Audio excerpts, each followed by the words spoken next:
এটা অভিষেক ব্যানার্জিরই ছক ছিল, যেটা ব্যাকগ্রাউন্ড জানি, কিন্তু রাজনীতিতে সোনার চামচ নিয়ে রাজনীতিতে সে অভিষেক বন্দ্যোপাধ্যায় উত্তেজিত জনতার হাতে ডিম খেলে আহত হলেন, মনে কতটা খুশি হয়েছেন? ধরে নিতে পারেন। আমি নৈতিক সমর্থন তো আছেই, আরো আমি সুপরামর্শ দেবো, এখনো 6 মাস 9 মাস ওকে বাড়িতে থাকা দরকার আছে, না হলে তৃণমূল কর্মীদের হাতেই উনি হেনস্থা হতে পারেন। মমতা ব্যানার্জিকে তো ধাক্কা দিয়ে মেরেছে। অভিষেক ব্যানার্জিকে যদি তৃণমূল থেকে না সরানো হয় তাহলে তৃণমূল দলটা থাকবে না। মানুষ মনে হতো না 25 বছরের একটা ছোকরা একটা 70 বছর 80 বছরের 60 বছরের লোককেও বলবে তুমি এই করো তুমি ওই করো। থেকে গেলাম। এবার আপনারা বলবেন কি এতদিন কেন বলেননি? বলার জায়গাই ছিল না। তৃণমূলে আলটিমেট অভিষেকের জায়গা কোথায়? অভিষেকের জায়গা কোথায়? অন্ধকার। অভিষেক ব্যানার্জিকে নিয়েই তো সব এগুলো হলো। মমতা ব্যানার্জির প্রতি মানুষের এখনো মমতা ব্যানার্জির ক্রাশ এখনো পশ্চিমবাংলাতে আছে।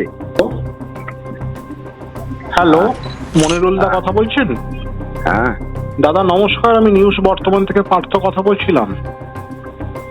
বর্তমান, হ্যাঁ বলুন। দাদা আপনার একটা রিয়াকশনের জন্য আমি ফোন করেছিলাম। এই যে বর্তমানে দেখা গেল গতকালকে ঘটে গেল চূড়ান্তকর ঘটনা, যেখানে মমতা বন্দ্যোপাধ্যায় অভিষেক বন্দ্যোপাধ্যায় বিহীন তৃণমূল সরকার মানে তৃণমূল দলটির গঠন হলো, কি বলবেন এই বিষয়টি? এটা অভিষেক ব্যানার্জিরই ছক ছিল।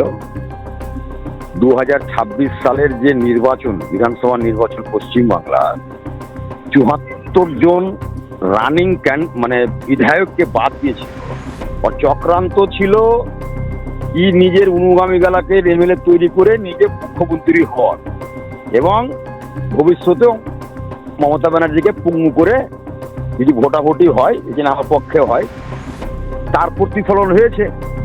আর অধ্যত্ত অহংকারের পতন হয়েছে। হ্যাঁ, কিন্তু দাদা যেখানে বর্তমান বিরোধী দলনেতা ঋতব্রত বন্দ্যোপাধ্যায় তো বলছেন যে আমাদের তৃণমূল দলের অ্যাডভাইজার হিসাবে মমতা বন্দ্যোপাধ্যায়ের জায়গা রয়েছে, যেখানে এই দলের সঙ্গে অভিষেক বন্দ্যোপাধ্যায়ের দূরটা কোনো রিস্তা নেই, সম্পর্ক নেই। আমি একটা বাইক দিয়েছিলাম আজ থেকে 1.5 মাস আগে, অভিষেক ব্যানার্জিকে যদি তৃণমূল থেকে না সরানো হয় তাহলে তৃণমূল দলটা থাকবে না। একদমই তাই, আপনি আমাদের নিউজ বর্তমানকেও তাই কথা বলেছিলেন।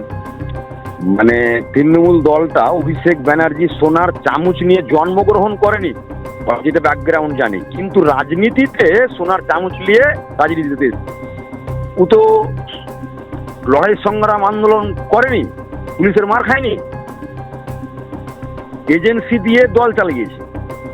তার কাছে মানুষ মনে হতো না 25 বছরের একটা ছোকরা একটা 70 বছর 80 বছরের 60 বছরের লোককেও বলবে তুমি এই করো তুমি ওই করো। আর ওর সব পোষা গোলাম অভিষেক ব্যানার্জি, যেটা হওয়ার সেটাই হয়েছে। হ্যাঁ, মনিরুলদা, আপনি দীর্ঘদিনের রাজনীতিবিদ, আপনি গতবারের ইলেকশনে ফারাক্কা থেকে 72, আমি যদি ভুল না বলে থাকি, 72,000 ভোটের লিড দিয়ে জয়ী ক্যান্ডিডেট ছিলেন। আমি কংগ্রেস থেকে 66,000 না 67,000 লিড ছিল। 67,000 লিড ছিল। হ্যাঁ, আর 60,000 ছিল বিজেপি থেকে আর কি। হ্যাঁ, বিজেপি সেকেন্ড পজিশনে ছিল 2021 সালে। 25 বছরের বিধায়ককে আমি হারিয়েছিলাম, কেউ সাহস করে ওর বিরুদ্ধে ক্যান্ডিডেট খুঁজে পাচ্ছিল না। কিন্তু এখানে এইবারের বিধানসভা নির্বাচনে দেখা গেল আপনিই বিলীন হয়ে গেলেন, তৃণমূলে জায়গা পেলেন না। হ্যাঁ, বিলীন করলো ওপরওয়ালা, ভগবান ঈশ্বর খোদাই এই বলেন আছে একজন হিসাব করনেওয়ালা। হ্যাঁ, আমার পার্টি তৃণমূল পার্টি আমি করতাম রক্ত দিয়ে, শ্রম দিয়ে, উন্নয়ন দিয়ে এলাকাকে ভরে দিয়েছে, যেগুলো 40 বছর 50 বছর কাজ করতে পারে এই ফারাক্কার মাটিতে, সেটা আমি করে দেখিয়েছি আর কি। সেটা অবশ্যই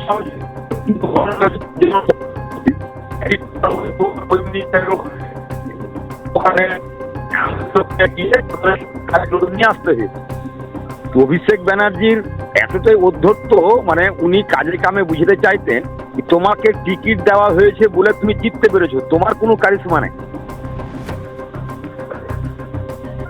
কিন্তু মনিরুলদা যেটা হচ্ছে কি যে মমতা ব্যানার্জিকে যেটা বলছে কি নেত্রী, দেখেন নেত্রী থাকলে তো সিম্বল তো আর থাকছে না। না, হ্যাঁ ঠিক আছে।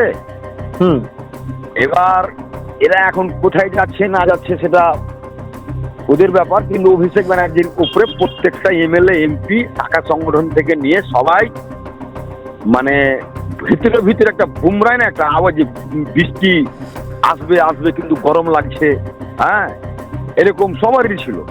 মানুষকে মানুষ মনে করতো না, ক্যামাকি স্ট্রিটে থেকে 2 ঘন্টা 3 ঘন্টা 4 ঘন্টা বসা, ওর কর্মচারীর সঙ্গে দেখা করা, হ্যাঁ বিশাল ব্যাপার একটা। মানে চাঁদের সঙ্গে দেখা হবে, অভিষেক ব্যানার্জির সঙ্গে দেখা হবে না, হ্যাঁ। তাহলে মনিরুল দা, বর্তমান পরিস্থিতির মধ্যে দিয়ে দাঁড়িয়ে এখন আপনি কি বুঝছেন যে তৃণমূলে আলটিমেট অভিষেকের জায়গা কোথায়? অভিষেকের জায়গা কোথায়? অন্ধকার। অভিষেক ব্যানার্জিকে নিয়েই তো সব এগুলো হলো। অভিষেক ব্যানার্জির রাজনীতিক ক্যারিয়ার ও যদি গড়তে পারে মমতা ব্যানার্জির মতো, আবার লড়াই সংগ্রাম, পুলিশের মার খেয়ে আন্দোলন করে জেলে যেয়ে আন করে যদি করতে পারে তো করতে পারবে, আর না হলে ওর রাজনীতি শেষ আছে।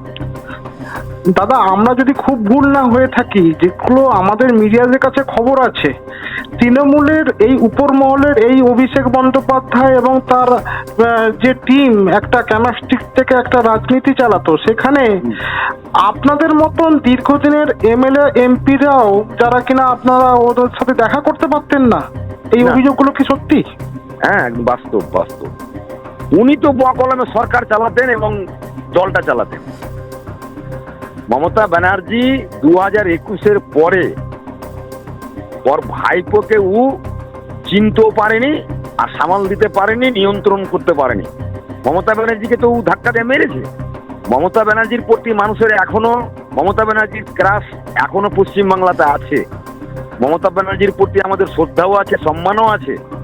কিন্তু অভিষেককে অভিষেক তৈরি করলো কে? রানিং একটু চিন্তা করে দেখেন যে দাদা, আমার পাড়াতে যদি আপনি কোনো রকম করতে আসেন, তাহলে আমার পাড়ার লোকটাকে দরকার। আমার চোখ দিয়ে ওকে ফারাক্কা দেখতে হতো। ও ক্যামাকি স্ট্রিটে বসে গোটা পশ্চিম বাংলা দেখাবে আমাদেরকে।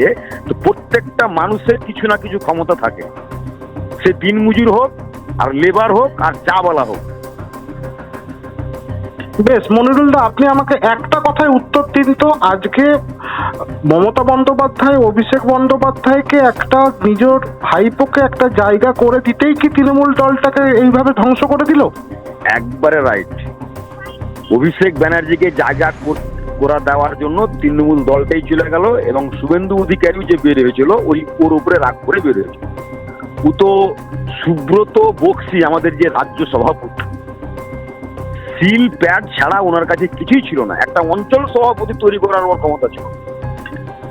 অভিষেককে ডাইরেক্ট ফোন করার ক্ষমতা ছিল না, ওই সুমিতকে ফোন করতে।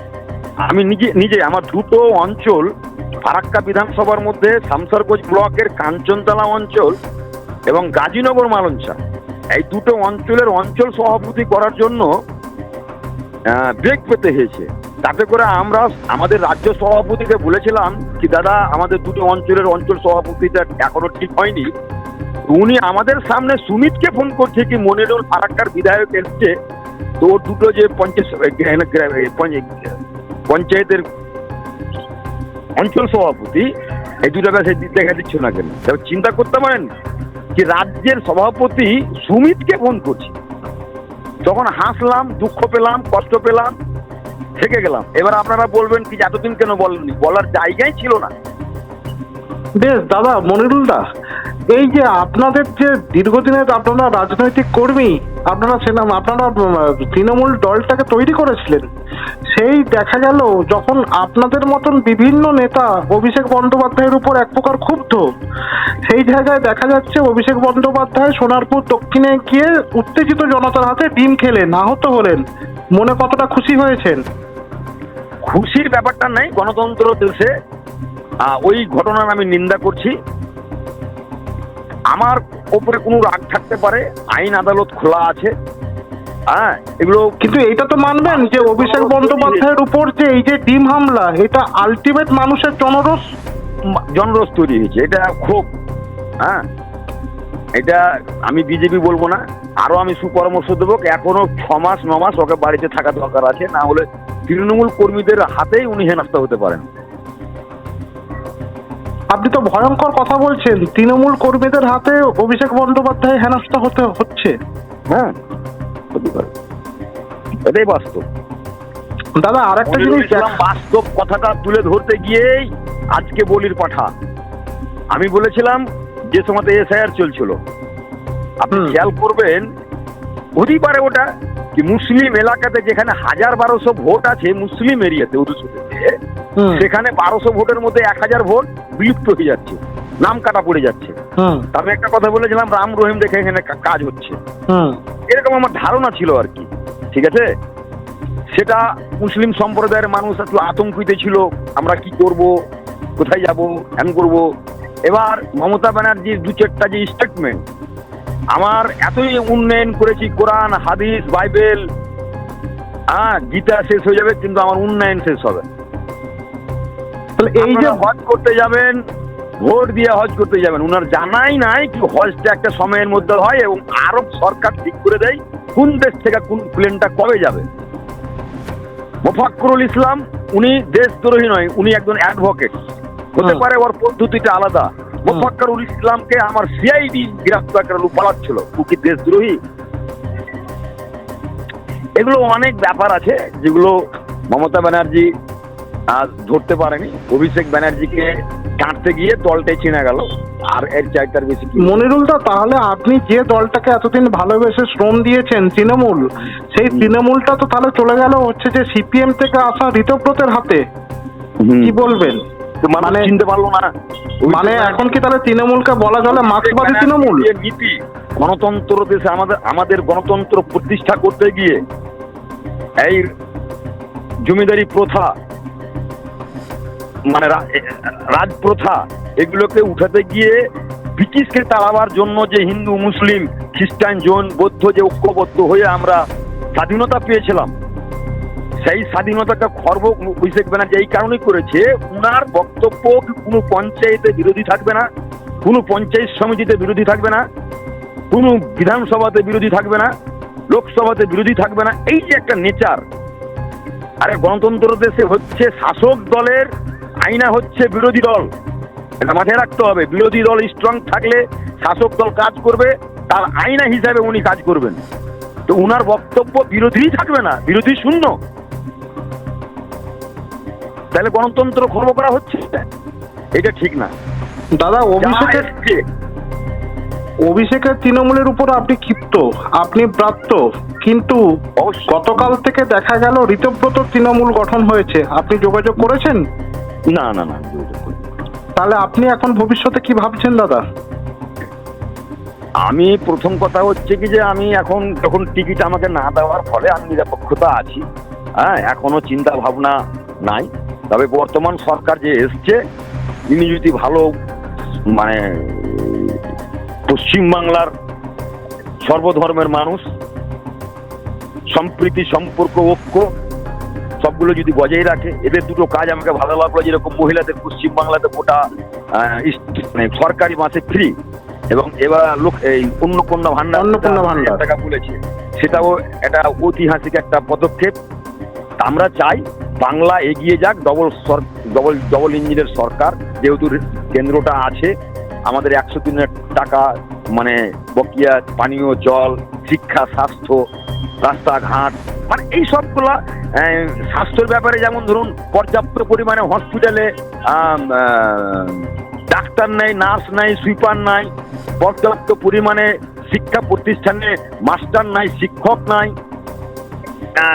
মানে অনেক জায়গাতে এগুলো বেকার যুবক যুবতীরা আজকে লেখাপড়া করে রাস্তায় নেমে আছে, ধর্নায় বসে আছে। দুর্নীতি মুক্ত পশ্চিমবাংলা তৈরি হোক, এটাই আমি চাইবো আর। তাহলে খুব তাড়াতাড়ি কি আমরা মনিরুল ইসলামকে দেখতে পাবো গেরুয়া ঝান্ডার আন্ডারে? ধরে নিতে পারেন, আমি নৈতিক সমর্থন তো আছেই। বেশ, শুভেচ্ছা রইল দাদা, শুভেচ্ছা রইল নিউজ বর্তমানের পক্ষ থেকে।